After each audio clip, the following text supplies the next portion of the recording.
ओम श्री गुरुवे नमः। गुरुर्ब्रह्मा गुरुर्विष्णु गुरुर्देवो महेश्वरः।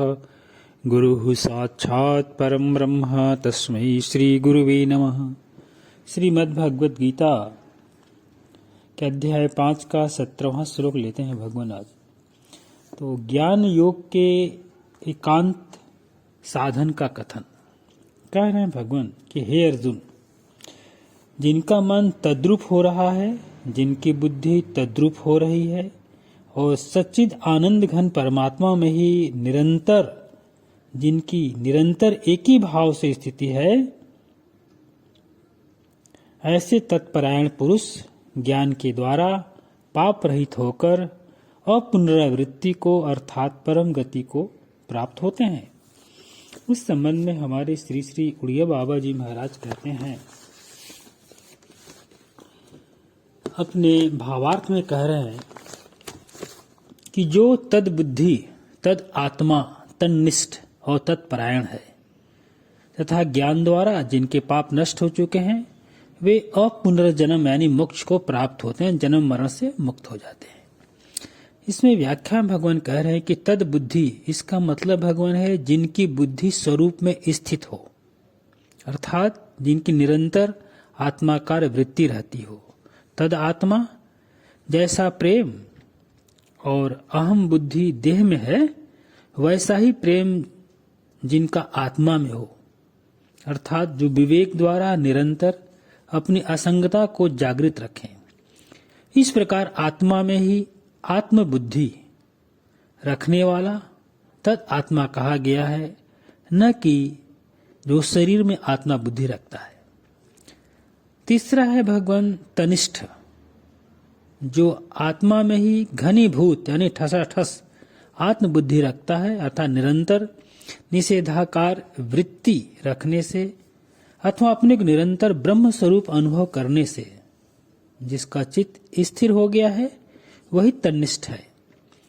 चौथा है तत्परायण, ब्रह्म संस्थो अमृतत्वम एति।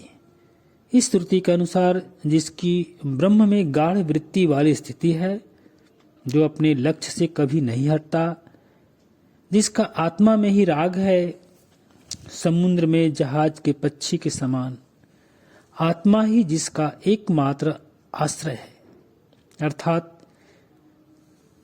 जिसे अनात्म धर्म और अनात्म वस्तुओं की अप्रतीति विस्मृति हो गई है, वही तत्परायण कहा गया है। परंतु आत्मा में राग तभी होता है जब और सबसे राग छूट जाए। इसलिए सन्यास केवल ज्ञान प्राप्ति के लिए नहीं है, वह तो आत्मा में राग और अनात्मा में वैराग्य होने के लिए है। क्योंकि ज्ञान तो घर में रहकर भी हो जाता है। निर्धूत कलमस पता ही है, कलमस सबसे पाप पुण्य दोनों ही ग्रहण करने चाहिए। यही नहीं, वाह्य सुख दुख भी कलमस ही है। उनसे भी जो तपायमान नहीं होता, यानी सुख दुख से और पाप पुण्य से जो तपायमान नहीं होता, वही निर्धूत कलमस है। देखिए, जिसमें उपयुक्त चारों गुण होंगे वही जन्म मरण से छूट सकता है, केवल ज्ञान से नहीं। अर्थात जो इन चारों गुणों से संपन्न होगा, उसी की अपुनरावृत्ति यानी विदेह कैवल्य होगी।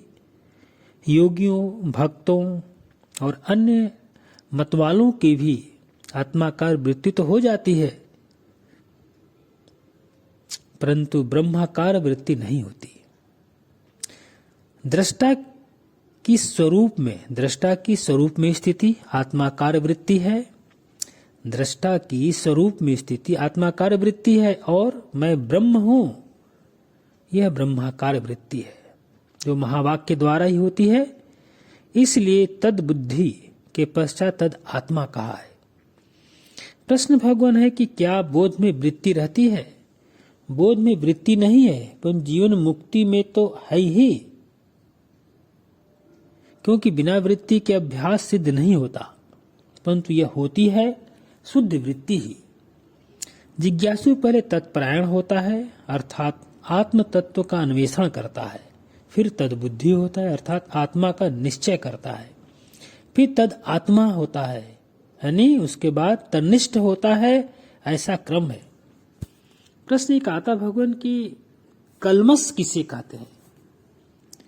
देखिए, अपने को ब्रह्म से भिन्न जानना यानी अलग जानना ही अपने को ब्रह्म से अलग जाना यानी शरीर जाना या कुछ भी जाना एक कलमस है। यहां तक कि जीव भी जानना कलमस है।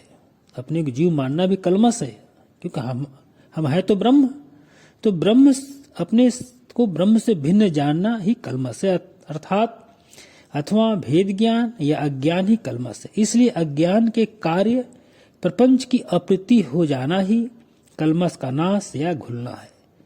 यदि ऐसा नहीं मानेंगे तो इस श्लोक की संगति नहीं लगेगी।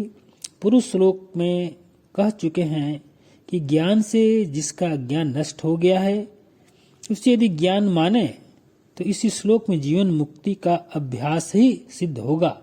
इसलिए निर्धुत कलमस का अर्थ यहाँ प्रपंच की अप्रतीति है। यह श्लोक ज्ञान निष्ठा का है। राम भगवान। ओम श्री गुरुवे नमः। ओम शांति ही शांति।